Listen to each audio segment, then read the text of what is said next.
The new Mercedes-AMG C63 SE Performance is arguably one of the most challenging cars we've reviewed, purely because no matter what we say, the internet will always focus on the fact that the new car does not have Merc's legendary V8, and we understand why people would be up in arms about it.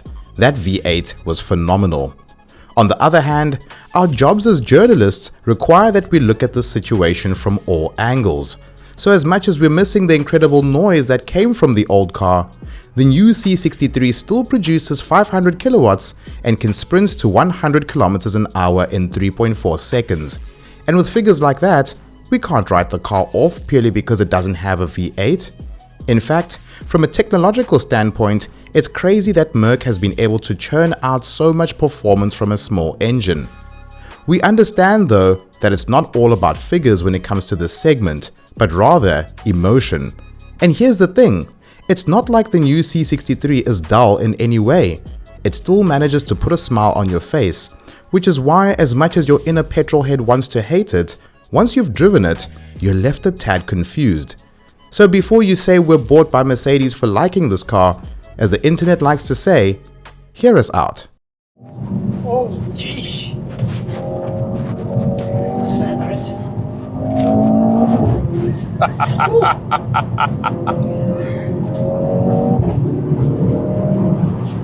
One thing is for sure.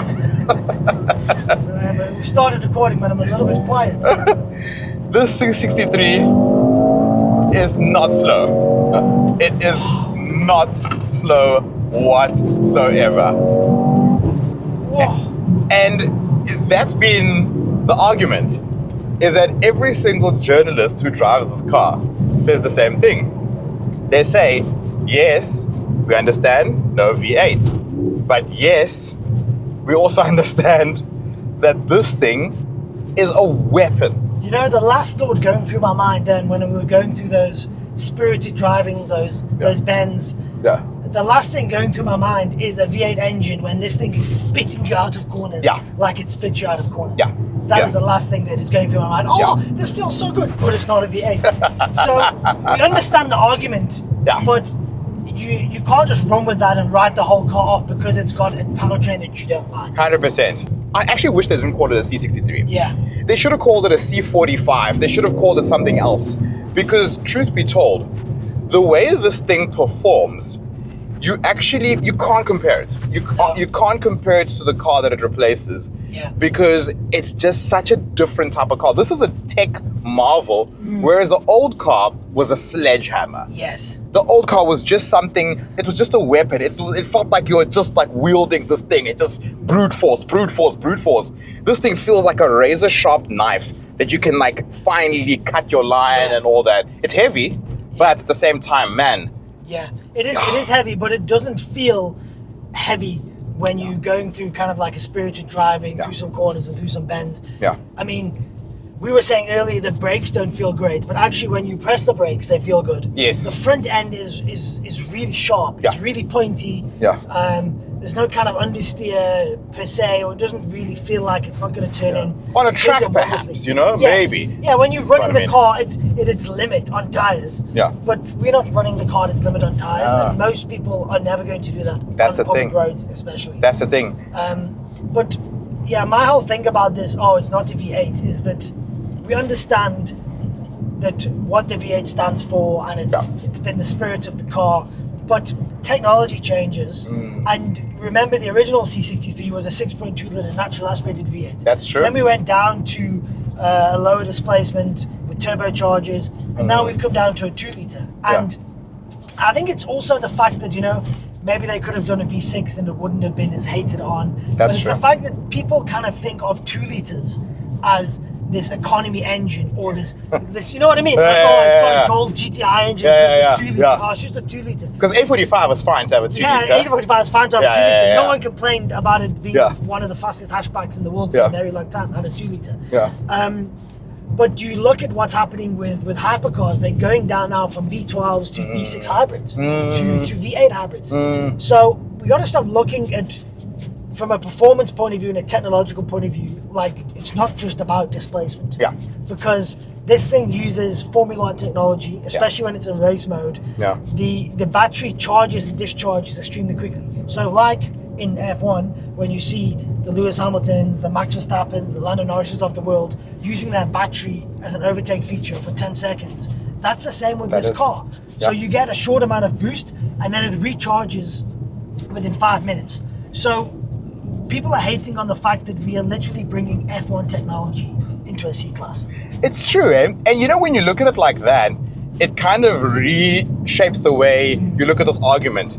I will openly say it. I loved the previous generation C63. Yeah. With that 9-stage traction, with that V8, it was the last of its kind because BM didn't have a V8 anymore. Yeah. You know, there was a golden era of B7 RS4, E90, BMW M3, C63, the 204. That was a golden age of car.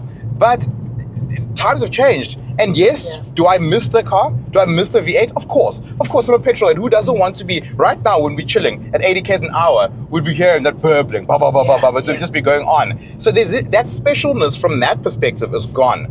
But we, like you say, you can't write the car off because what they've been able to achieve using batteries and a 2-liter turbo. I mean, this 2-liter turbo alone does 350 kilowatts. I mean, that's crazy. And yes, when you, obviously you don't have it all the time. When the batteries are depleted, you know, you do notice a little bit of a change in power, a little bit of lag here and there. But overall, from a tech perspective, you honestly can't argue what Merc has been able to achieve technologically wise. It's insane. I think the only thing that's left for you to do before I jump in is for you to do a launch control, because I've spent a decent amount of time in this car, right? And it's you can't actually explain what a launch control feels like in this vehicle. And that's the thing. I mean, you can say, oh yeah, well they could have done the hybrid system to the V8. No, they couldn't, because the car would produce far too much power and it would probably be too expensive to make. Definitely. So, and they've also got governmental emissions and all of these kind of things. And I'm pretty sure, you know, manufacturing costs, because if they can share a 2-liter platform across much more wider range of models, it lowers the price of manufacturing. And that's a big thing for car manufacturers, because it seems like every German manufacturer at the moment is suffering with manufacturing costs and issues, and VW making cuts and BMW and Merc making cuts. So they're trying to play as competitive as they can be while improving on performance of the previous generation's car, which is getting more and more difficult because things are getting faster and faster and faster. Yeah. So if you take away the soul of the V8 and what the V8 stands for and the noise and everything you experienced, if you take that out of the argument, this car is an absolute weapon from a performance standpoint. And a lot of the keyboard warriors and keyboard race drivers, if they actually get in and it's cross traffic alert. Oh, okay, because I'm like, well, what is it picking up? See, you didn't get cross traffic alert on the V8. What's someone going to say? My one's got that. You don't understand what you're talking about. And, you know, if people actually drove this car, they would realize from a feat of engineering and performance, it's fantastic. That's true. It's fantastic. That's true. I mean, you heard the noises I was making and the smile on my face as I was driving back there. So we understand where people are getting from. And I think the internet also plays a massive role in how people buy cars. Because maybe someone's in the market to upgrade and then they see 19 videos about it's not a V8. They're selling 0 cars. What a bag of rubbish. And then when you actually drive it, it's fantastic. Yeah. And you know, honestly, if I had it my way, sure, give me hybrid with the C43 motor, because I love a 6-cylinder engine. I get it, guys. It's not like we're not saying we don't get it. Don't say we're bought by Mercedes-Benz. We agree with you. The V8 was a lovely engine, but this car is nothing to scoff at. Trust me, it's nothing to scoff at. That being said, and then you start doing a V6 hybrid, and then and this is the thing, the V6 hybrid is what is in the AMG 1. Oh yes. Which is a multi-million-pound car with F1 drivetrain directly taken from it. So you don't see people complaining, oh, it's only a V6. Because it's been taken from F1. Yeah, that's true. F1 cars are just V6. That's true. So I understand it, but if you want a V8, buy the old one. Yeah, that's true. We also forget that there is that option. Yeah. There is that option. You probably save yourself a lot of money because, I mean, this car, what, 2.4 bar? Yeah, something like that. Yeah. I actually don't know the exact price. Too expensive for me, and for most of the people that are saying, oh, it's a V8. Yeah. That's actually the whole thing. Similar argument that I had with the BMW M5 as well. So guys, I had a friend who messaged me last night, and I said, I'm going to Cape Town, going to go and record the C63 S. And his messages were, that's going to be disappointing. And I was like, I don't really understand where you're coming from, because he's bought into this whole mantra of it's not a V8, it must be terrible. Yeah. So let me tell you and show you how disappointing this car is.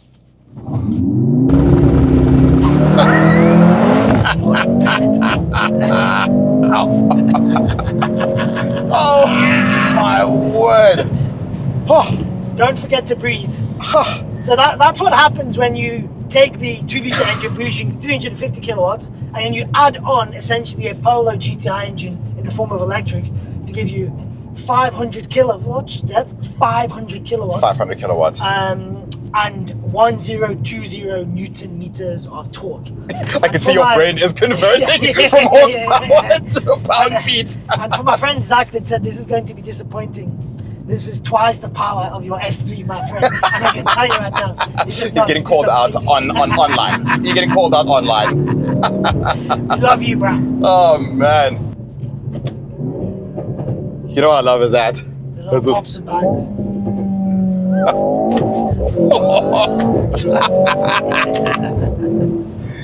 That's the one thing that people don't realize hybrid tech does for a vehicle, is that that lag is immediate. Boom. There's no lag, it just disappears. Yeah. The torque figures there. That's crazy. It pulls like 800 Newton meters there. There we go.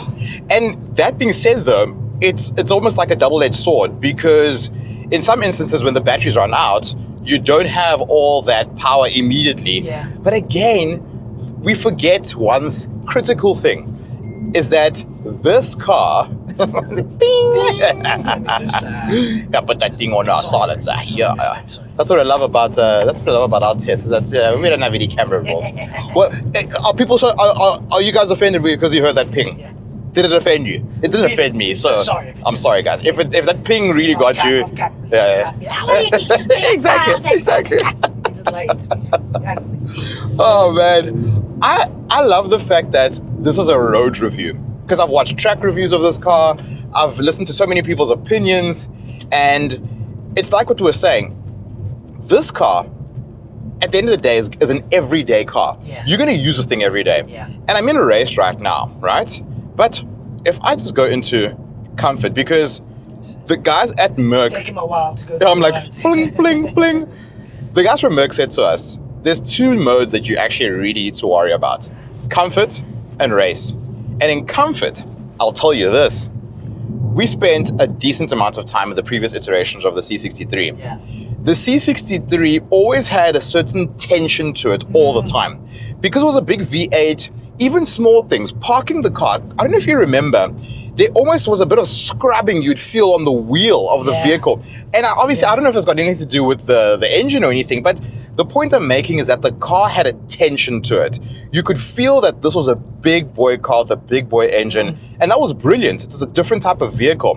What they've done now is that this car is a more holistic vehicle. Yeah. You can use this thing. We could go now to Durban, we can go to Cape Town. Well, we're in Cape Town. I forget that I live here now. But you can really grand tour with this thing with ease. And that's what people need, especially when you're buying at this level. Yeah. You're spending, what, 2.3 million rand on a car like this?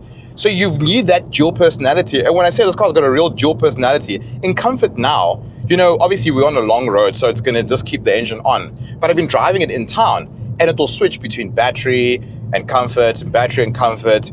And I know for the most part, someone might say, no, you want the V8 all the time. But trust me, if you're a person who owns a V8 all the time, it can get tiresome. I remember when I had that M4, Richard used to always say, oh man, how do you not enjoy driving this thing every day? And I used to say, certain performance cars, there's one performance car for me that is a proper daily car, and that's a 911. Yeah. And 911, for some odd reason, just doesn't tire you out. But a performance car, for the most part, does. Yes. Whereas this car has got a bit of everything. When we're cruising now, we're in a bit of traffic, we can enjoy it in comfort mode. It's quiet. I think it's actually gone. It's gone electric now. It's extremely quiet. Yeah. It's extremely comfortable. You can feel, as soon as you go from race to comfort, you can feel everything just soften. 100%. Relaxes. And I think what people may not really understand, but Mercedes understand this, is the kind of person that's buying this car at this level probably has other cars. Yeah. And good point to make. Someone buying a C63 S is somebody that's a car enthusiast. They're into cars, they want performance power, they like cars essentially, or else why would they be buying a C63 S? They just go and buy the C-Class diesel, for example. Yeah. So my point is that you don't always need a V8 in your day-to-day car. And you've seen from this example that this has got more than enough power. It doesn't need to have a V8. It does perfectly well with this hybrid setup for daily driving and performance when you need it. But the person that owns this car will probably also have something in his garage that is maybe not for daily driving. Which probably is some kind of V8 or some kind of sporty performance car which is loud and got harder suspension. Because the kind of people that are buying these cars aren't 18, 19, 20, 21, 22, 23-year-old teenagers. If you can afford that at that age, then my word, you have done very well for yourself. So the kind of people that are buying these cars are people that are in business, they're doing this, they're doing that. They've probably got high-powered jobs, they get stressful, they got stressful lives, they've got kids, they've got families. So they don't always want to be in a loud, hard V8. And I'm sure they appreciate it. And they'll have something else in their garage which fulfills that desire if need be. But from a daily perspective, these kind of cars are perfect for, you're driving to the office in Cape Town in the morning, you gotta go here, you gotta go there, you want a quick burst, you want to do this, you want to do that, you've got the battery power, you can raise your adrenaline, but you don't need to do it all the time. Yeah. And for us journalists, I'll tell you this, I would buy the previous generation. But because I am that kind of consumer, but we have to realize. What car do you run as a daily car? That's you the thing. run a 3-liter diesel. That's the thing. That's the point. That's the thing. That's exactly it. So for this purpose now, definitely, I'll run it like this all day long, But I have to understand that maybe the person who is going to be looking at something like this doesn't care as much as we care. That's the point we're making. Is that again? We're not saying that people are wrong. We're not saying that you're wrong. And I personally would have preferred to have the V6 from the C43 for sure. But again, let's not write off the fact that this thing is a masterpiece when it comes to tech. This is a tech car. Feel that. And it's not exactly quiet in here. No. You can hear the pipes, especially in performance mode. You can hear everything that you want to hear. It's very interesting, this whole discussion about the V8, because, for example, if every time I say V8, you're just going to do that. Every time I say V8, it could be like a drinking game. Shut up. Yeah, it's like V8. But the problem is, this car, it's not a V8. Sorry, it's the game, guys. So imagine, for example, VW came along and they brought back the Passat or the Arteon, which is probably back in the time was like a direct competitor. And they put in like a highly tuned 300 kilowatt Golf R 2-liter engine. And they sported it up, and it was like the Arteon R or whatever. There's not one single person would say, yes, but they should have put in a V8. That's true. So we understand where you're coming from, because the old one was a V8. But if the C63 never had a V8, then there would be no argument about this car. The argument comes from like the philosophy and the heart and the soul of the car compared to what the car can actually do. That's true. The last thing this car is disappointing. No. I mean, the steering wheel, the interior is beautiful, it's sporty. It's a gorgeous car. It's an experience. Hey, but at this point, I'm pretty sure. I can tell you guys, if you guys want our bank statements, I can show you the bank statements. Because I know what people are going to say. Mercedes has bought you guys. How much did they pay you? How much did they pay you? And when does yours come? I've gone for the matte grey option. Exactly that. I've gone for a bit of I've gone silver. Actually, they're going to give me this car in the end. That's how much Mercedes paid us, Exactly. But we need to be reasonable in this whole thing. Yes, we get it. We've said this a million times.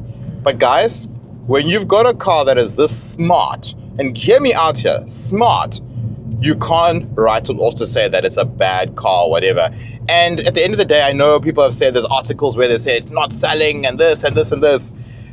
Yeah, you know, maybe that does then speak to the fact that people do obviously want the V8, and I guess that is Merc's problem to deal with at the end of the day. But we have to look at this car as this vehicle, and this vehicle as is, really, from a speed perspective, it really does what it needs to do. From an excitement perspective, it is still also very much exciting. The only thing that's missing, literally there's one thing that's missing in this car, is the V8 sound.